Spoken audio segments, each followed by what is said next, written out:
Guys, നമ്മുടെ പുതിയ വീഡിയോയിലേക്ക് എല്ലാവർക്കും സ്വാഗതം. അപ്പോൾ ആദ്യമായിട്ട് തന്നെ നമ്മുടെ ഈ ചാനൽ പുതിയതായിട്ട് കാണുന്ന ആരെങ്കിലും ഉണ്ടെന്നുണ്ടെങ്കിൽ ദയവായിട്ടൊന്ന് സബ്സ്ക്രൈബ് ചെയ്ത് സപ്പോർട്ട് ചെയ്യുക. ഓക്കെ, അപ്പോൾ ഈ കാണുന്നതെന്ന് വെച്ചാൽ RCC സെപ്റ്റിക് ടാങ്കാണ്. അപ്പോൾ ഈ കമ്പനിയിലാണ് ഞാൻ 9 വർഷം വണ്ടി ഓടിക്കൊണ്ടിരുന്നത്. ട്രിവാൻഡ്രം ബ്രാഞ്ചാണ്, ബാലരാമപുരത്താണ് എൻ്റെ ഫാക്ടറി വരുന്നത്. അപ്പോൾ ഇതിൻ്റെ ടെൻഡർ പീരീഡ് കഴിഞ്ഞിട്ട് സ്ഥലം ചേഞ്ച് ചെയ്യുവാണ്. അപ്പോൾ അങ്ങനെ അതിൻ്റെ ഭാഗമായിട്ട് ഡിസംബറിൽ സ്റ്റോപ്പ് ആയതാണ്. ഇപ്പോൾ ഇവിടെ ഉള്ള സ്റ്റോക്കാണ് കൊടുത്തുകൊണ്ടിരിക്കുന്നത്. അങ്ങനെ ഇന്ന് ലാസ്റ്റ് ടാങ്കാണ്, അതാണ് ഇന്നിപ്പം ലോഡ് കയറ്റിക്കൊണ്ടിരിക്കുന്നത്. ഇന്ന് നമ്മളിത് കൊണ്ടുപോകുന്ന സ്ഥലമെന്ന് വെച്ചാൽ നമ്മുടെ എയർപോർട്ടിൻ്റെ അടുത്തായിട്ട് കരിക്കകം ക്ഷേത്രത്തിൻ്റെ പുറകു സൈഡാണ് സൈറ്റ് ചെയ്യുന്നത്. നമ്മളിത് കുഴിയെടുത്ത് ചെയ്യുന്നത് അപൂർവമാണ്. കാരണം നമ്മൾ 100 ടാങ്ക് ചെയ്യുമ്പോൾ അതിൽ ചിലപ്പോൾ 1 അല്ലെങ്കിൽ 2 മാത്രമായിരിക്കും കുഴിയെടുത്ത് ചെയ്യുന്നത്. അത് ചില സൈറ്റിൽ ഫുൾ മണലാണ് എന്നുണ്ടെങ്കിൽ മാത്രമാണ് നമ്മൾ കുഴിയെടുത്ത് ചെയ്യുന്നത്. അല്ലാത്തടത്ത് എല്ലാം തന്നെ കുഴിയെടുത്ത് തരേണ്ടി വരും. അങ്ങനെയാണ് ഇതുവരെ നമ്മൾ ചെയ്തിട്ടുള്ളത്. അങ്ങനെ നമ്മൾ ലോഡും കയറ്റി കമ്പനിയിൽ നിന്ന് ഇറങ്ങി ഹൈവേയിൽ എത്തിയിട്ടുണ്ട്. അപ്പോൾ പോകുന്ന വഴിയിൽ ഇനിയിപ്പോൾ ഏതെങ്കിലും കടയിലൊന്ന് നിർത്തി ചായ കുടിക്കണം. കാപ്പി കുടിച്ച് കഴിഞ്ഞാൽ നേരെ സൈറ്റിലോട്ടാണ് പോകുന്നത്. അങ്ങനെ പോകുന്ന വഴി തന്നെ ഒരു കട കിട്ടിയായിരുന്നു. പിന്നെ കടയുടെ അവിടെ വണ്ടി സ്റ്റോപ്പ് ചെയ്തു. അങ്ങനെ എല്ലാവരും കൂടി കാപ്പി കുടിച്ച് 3 പേരായിട്ടാണ് പോയത്. കാപ്പി കുടിച്ചിട്ട് പിന്നും അവിടെ നിന്ന് വണ്ടി എടുത്ത് പിന്നെ പോകുന്ന വഴിയാണ്.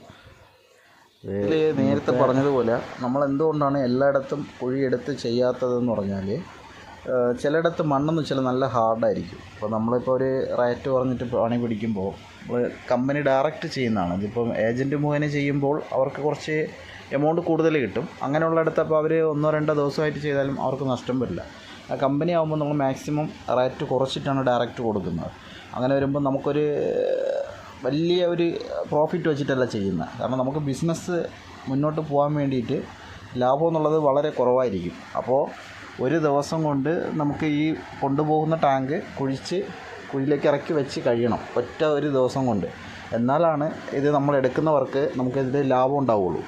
അതല്ല എന്നുണ്ടെങ്കിൽ പിന്നെ തിരിച്ച് റിട്ടേൺ പോയി ചെയ്യണം എന്നുണ്ടെങ്കിൽ പിറ്റേ ദിവസത്തെ പണിക്ക് അത് ഈ ഓർഡർ തരുന്ന ആൾ വീടിൻ്റെ ഉടനായിരിക്കും പൈസ നഷ്ടം വരുന്നത്. എന്താണെന്ന് വെച്ചാൽ പിറ്റേ ദിവസം വരുമ്പോൾ 2 പണിക്കാരുടെ ശമ്പളം, പിന്നെ ഈ സ്റ്റാൻഡ് കൊണ്ടുവരണമെന്നുണ്ടെങ്കിൽ നമ്മുടെ വണ്ടി പോകേണ്ടി വരും, പിന്നെ വണ്ടിക്കൂലിയും അടക്കം, പിന്നെ നമ്മൾ വരുന്ന ആളുടെ ഫുഡ് കാര്യങ്ങളെല്ലാം നോക്കുമ്പോൾ ഏകദേശം ഒരു 6000 രൂപയോളം അവർക്ക് ചിലവ് വരും. അപ്പോൾ അത് വരാതിരിക്കാൻ വേണ്ടിയിട്ടാണ് നമ്മൾ അവരോട് ആദ്യമേ തന്നെ മണ്ണ് ഹാർഡാണെന്നുണ്ടെങ്കിൽ കുഴി എടുത്തിടണം എന്നുള്ള കാര്യം ക്ലിയറായിട്ട് പറയും. അതേപോലെ പിന്നെ പലയിടത്തും യൂണിയൻ്റെ പ്രോബ്ലം ഉണ്ടാവും. അപ്പോൾ പ്രത്യേകിച്ച് ട്രിവാൻഡ്രം ജില്ലയിൽ നോക്കുകൂലി എന്ന് പറയുന്നത് വളരെ പ്രശ്നമാണ്. കാരണം വെച്ചാൽ ഇവിടുത്തെ ആൾക്കാർ എല്ലാം തന്നെ കൊടുത്ത് ശീലിപ്പിച്ച് വച്ചിട്ടുള്ളതുകൊണ്ട് ഈ കൊണ്ടുപോകുന്ന ടാങ്കെന്ന് വെച്ചാൽ ഇറക്കുന്ന എല്ലാം നമ്മളാണ്. പക്ഷെ നമ്മൾ ഇതുവരെ ഒരു 2000-3000 മേളിൽ ടാങ്കുകൾ ചെയ്തിട്ടുണ്ടാവും. ഇതിൽ അപൂർവമാണ് ഒരു 20-30 സൈറ്റുകളിൽ മാത്രമേ യൂണിയൻകാർ ഈ നോക്കൂലി മേടിക്കാതെ പോയിട്ടുള്ളൂ. ബാക്കിയുള്ള എല്ലായിടത്തും തന്നെ അവർ പൈസ മേടിച്ചിട്ടാണ് പോകുന്നത്. കൂടാതെ തന്നെ നമ്മളിപ്പം ഒരു കുഴിയെടുത്ത് ചെയ്യുന്ന ഒരു വർക്കെന്ന് പറയുമ്പോൾ മണ്ണിൻ്റെ അടിയിൽ എന്താണെന്നുള്ളത് ഇപ്പോൾ ഈ കുഴിയെടുക്കാൻ വേണ്ടി പോകുന്ന നമ്മുടെ പണിക്കാർക്കായാലും അല്ലെങ്കിൽ നമ്മൾ സൈറ്റ് പോയി കാണുന്ന നമുക്കായാലും ഇതറിയാൻ പറ്റില്ല. അപ്പോൾ നമ്മൾ ഈ കുഴിക്കുന്ന സമയം താഴോട്ട് കുഴിച്ച് വരുമ്പം കല്ലോ തെങ്ങിൻ്റെ മൂടോ അല്ലെങ്കിൽ മരത്തിൻ്റെ വേരോ ഇങ്ങനെയൊക്കെ ആയിക്കഴിഞ്ഞാൽ നമുക്ക് കൈക്ക് മാനുവലായിട്ട് എടുക്കാൻ പറ്റാത്ത സാഹചര്യം വന്നു കഴിഞ്ഞാൽ അത് കുഴി കസ്റ്റമർ തന്നെ എടുത്ത് തരേണ്ടി വരും എന്നുള്ള കാര്യങ്ങളെല്ലാം നമ്മൾ ഈ സൈറ്റ് വിസിറ്റ് ചെയ്യാൻ പോകുന്ന സമയം തന്നെ ഇതെല്ലാം പറഞ്ഞ് ക്ലിയർ ചെയ്തിട്ടാണ് നമ്മളൊരു വർക്ക് പിടിക്കുന്നത്. പെരുന്നാളായത് കാരണം റോഡിൽ വലിയ തിരക്കൊന്നുമില്ല, എന്നാൽ ചൂടിന് ഒരു കുറവുമില്ല. ചൂടെന്ന് പറഞ്ഞാൽ ഭയങ്കരപ്പെട്ട ചൂടാണ്, ഒരു രക്ഷയില്ലാണ്ട് നല്ല വെയിലാണ്, പിടിച്ച് നിൽക്കാൻ പറ്റില്ല. കാരണം വെച്ചാൽ ഇന്നിപ്പം നമ്മൾ പോയി ചെയ്യാൻ പോകുന്ന സൈറ്റെന്ന് പറഞ്ഞാൽ ഓപ്പൺ ഏരിയയാണ്, ഫ്രണ്ടിലെന്ന് വെച്ചാൽ കാർ പോർച്ചിലാണ് ഇത് ചെയ്യുന്നത്. അപ്പം തണലെന്ന് പറയുന്നത് ഇനി എന്തായാലും ഉച്ച കഴിഞ്ഞിട്ട് അവിടെ തണൽ കിട്ടുള്ളൂ, നല്ല വെയിലാണ്. അപ്പോൾ അവിടെ നിന്നിട്ടാണ് ഈ കുഴി എടുക്കേണ്ടത്. ശരിക്കും പറഞ്ഞാൽ ഈ കരിക്കകം, വേളി, ചാക്ക ഈ ഭാഗങ്ങളിലെന്ന് പറയുമ്പോൾ മാക്സിമം മണലായിരിക്കാനാണ് ചാൻസ്. കാരണം വെച്ചാൽ അത് കടപ്പുറമായിട്ട് അടുപ്പിച്ച് വരുന്ന ഏരിയയാണ്. അപ്പം ഫുള്ള് മണലാണ്. നമ്മളവിടെയൊക്കെ ഒരുപാട് ചെയ്തിട്ടുള്ളതാണ്. പക്ഷേ ഊറ്റുണ്ടാവും, 2 അടി താഴുമ്പോൾ തന്നെ വെള്ളം കിട്ടുന്ന ഒരു ഏരിയയും കൂടിയാണ്. അപ്പോൾ അവർ മണലാണ് എന്ന് ഉറപ്പ് പറഞ്ഞതിൻ്റെ പേരിലാണ് ഈ വർക്ക് ശരിക്കും നമ്മൾ തന്നെ കുഴിയെടുത്തിട്ട് ഇറക്കാം എന്ന് പറഞ്ഞിട്ട് പ്ലാൻ ചെയ്തത്. അതല്ലാത്ത പക്ഷം നമുക്ക് ഭയങ്കര ടാസ്ക്കാണ്. കാരണം നമ്മളിപ്പം മണലാന്ന് പറഞ്ഞിട്ട് പോയിട്ട് പിന്നെ അവിടെ മണലല്ല പാടായി കഴിഞ്ഞാൽ അതിന് എക്സ്പെൻസ് ഉണ്ടാവും. കാരണം വെച്ചാൽ ഈ പണിക്കാരുടെ ഒരു ഡ്യൂട്ടി ടൈം ഉണ്ടല്ലോ, അവർ രാവിലെ മുതൽ അവരും മനുഷ്യരാണ്, രാവിലെ മുതൽ അവർ വൈകുന്നേരം വരെ ചെയ്യുന്ന ഡ്യൂട്ടിയുണ്ട്. അത് കഴിഞ്ഞിട്ട് പിന്നെ അഡീഷണലായിട്ട് ചെയ്യുമ്പോൾ അതിൻ്റെ പൈസ കസ്റ്റമറുടെ നിന്ന് തന്നെ മേടിക്കേണ്ടി വരും. കാരണം വെച്ചാൽ നമ്മുടെ മിസ്റ്റേക്ക് അല്ല, നമ്മൾ അവരോട് ആദ്യമേ പറയും മണൽ പ്രദേശമാണെന്നുണ്ടെങ്കിൽ നമ്മൾ കുഴിയെടുത്ത് ചെയ്യും, അല്ലാത്തടത്ത് കുഴിയെടുത്ത് തരേണ്ടി വരും എന്നുള്ള കാര്യം. അപ്പോൾ അങ്ങനെ നമ്മളിപ്പം ഈഞ്ചക്കൽ ജംഗ്ഷൻ കഴിഞ്ഞ് പോവുകയാണ്. ഈഞ്ചക്കൽ ജംഗ്ഷൻ കഴിഞ്ഞു. അപ്പോൾ ഇവിടെ ഈ ബൈപ്പാസിൻ്റെ പാലത്തിൻ്റെ പണി നടക്കുവാണ്. ഇവിടെ എന്ന് പറഞ്ഞാൽ ഈഞ്ചക്കൽ എന്ന് പറഞ്ഞാൽ ഭയങ്കര ഒരു ബ്ലോക്ക് വരുന്ന ഏരിയയാണ്. ഇന്നിപ്പോൾ അതിൻ്റെ മെയിൻ റീസൺ എന്ന് വെച്ചാൽ നമ്മളിപ്പം പോകുന്നത് എയർപോർട്ടിലോട്ട് കയറുന്ന റൂട്ടാണ്. ഇൻ്റർനാഷണൽ എയർപോർട്ടും ടെർമിനൽ എയർപോർട്ട്, 2 എയർപോർട്ടുള്ള ജംഗ്ഷനിലോട്ടാണ് നമ്മളിപ്പോൾ പോകുന്നത്. അത് കാരണം ഇവിടെ എല്ലാ സമയത്തും നല്ല ബ്ലോക്ക് ഉണ്ടാവും. അങ്ങനെ നമ്മളെ ചാക്ക് ജംഗ്ഷൻ എത്താറായിട്ടുണ്ട്. ഈ കാണുന്ന ലെഫ്റ്റ് സൈഡിലോട്ട് കിടക്കുന്ന റോഡാണ് നേരെ പോയി കയറുന്നത്, ഇൻ്റർനാഷണൽ എയർപോർട്ടിലോട്ടാണ് പോകുന്നത്. നമ്മൾ റൈറ്റ് സൈഡ് റോഡാണ് പിടിച്ചത്. ലെഫ്റ്റ് സൈഡ് റോഡിൽ പോയി കഴിഞ്ഞാൽ ഡയറക്റ്റ് എയർപോർട്ടിനകത്ത് കയറാം. അപ്പോൾ നമ്മളിത് ക്രോസ് ചെയ്ത് പോകുന്നത് നേരെ ചാക്ക ജംഗ്ഷനിലാണ്. ചാക്കയിൽ നിന്ന് നമ്മൾ ലെഫ്റ്റ് എടുത്താണ് പോകുന്നത്. ലെഫ്റ്റ് സൈഡിൽ കാണുന്നത് മാളാണ് ഗൈസ്. അപ്പോൾ അത് എന്തുകൊണ്ടാണ് എടുത്ത് പറയുന്നതെന്ന് വെച്ചാൽ, ഈ ഈഞ്ചക്കൽ ജംഗ്ഷൻ എത്തിക്കഴിഞ്ഞാൽ സർവീസ് റോഡ് വഴിയാണ് എയർപോർട്ടിലേക്ക് കയറേണ്ടത്. മെയിൻ ബൈപ്പാസ് വഴി കയറരുത്. കയറിക്കഴിഞ്ഞാൽ 3.5 കിലോമീറ്ററോളം ചുറ്റി വരണം, എന്നാലാണ് യൂട്ടേൺ അടിക്കാൻ പറ്റുള്ളൂ. അപ്പോൾ ആ ഒരു ദൂരത്തിൻ്റെ മാത്രമല്ല, ശരിക്കും നല്ല ബ്ലോക്കായിരിക്കും. ഇന്നിപ്പം പെരുന്നാളായതുകൊണ്ടാണ് റോഡ് ഇത്രയും ഫ്രീ ആയിട്ട് കിടക്കുന്നത്. അല്ലാതെ ഈ റോഡെന്ന് വെച്ചാൽ 1 മണിക്കൂർ 1.5 മണിക്കൂർ വരെ ഇവിടുത്തെ ബ്ലോക്ക് ഉണ്ടാവും. കുടുങ്ങിക്കഴിഞ്ഞാൽ ചില സമയത്ത് ഒരു 20-25 മിനിറ്റ് വരെ എന്തായാലും ഈ റോഡിലൊരു ബ്ലോക്ക് ഉണ്ടാവും. ഇത്രയും ഒരു 1.5 കിലോമീറ്റർ ക്രോസ് ചെയ്ത് പോകാൻ തന്നെ നമുക്ക് ഏകദേശം ഒരു 20 മിനിറ്റെങ്കിലും മിനിമം എടുക്കും. അപ്പോൾ അതുകൊണ്ടാണ് പറഞ്ഞത്.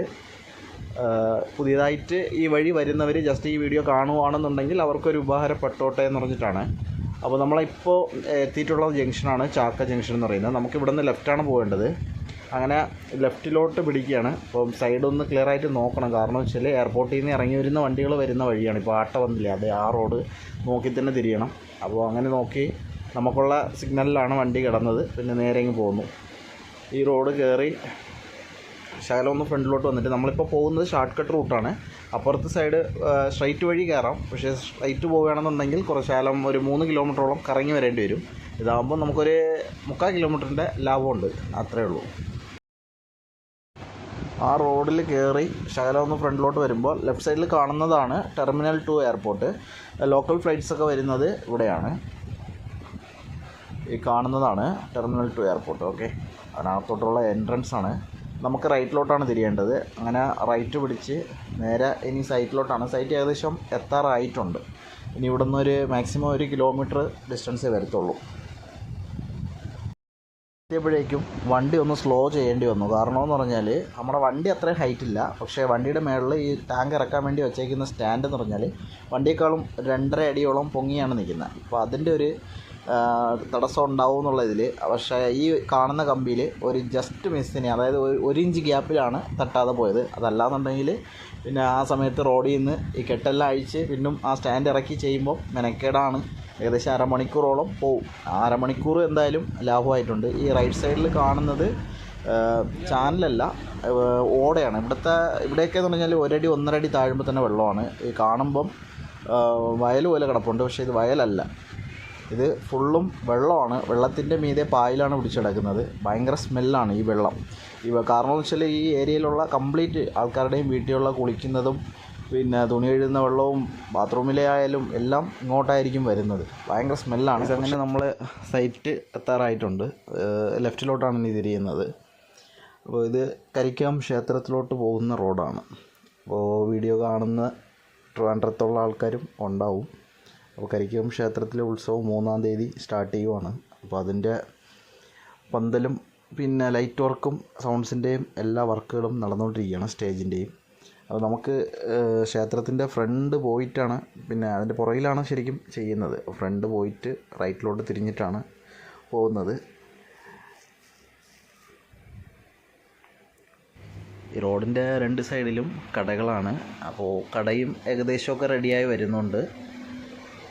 പിന്നെ സ്റ്റേജിൻ്റെ വർക്ക് പൂർത്തീകരിച്ചിട്ടില്ല, അത് പകുതിയിൽ ഇങ്ങനെ നടന്നുകൊണ്ടിരിക്കുന്നേ ഉള്ളൂ.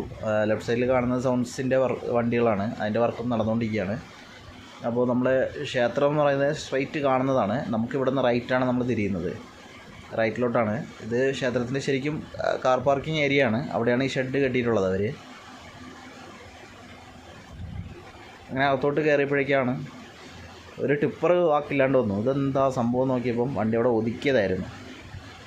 അങ്ങനെ നമ്മൾ ക്ഷേത്രത്തിൻ്റെ പുറകുവശത്തിലോട്ട് എത്തിപ്പെട്ടിട്ടുണ്ട്.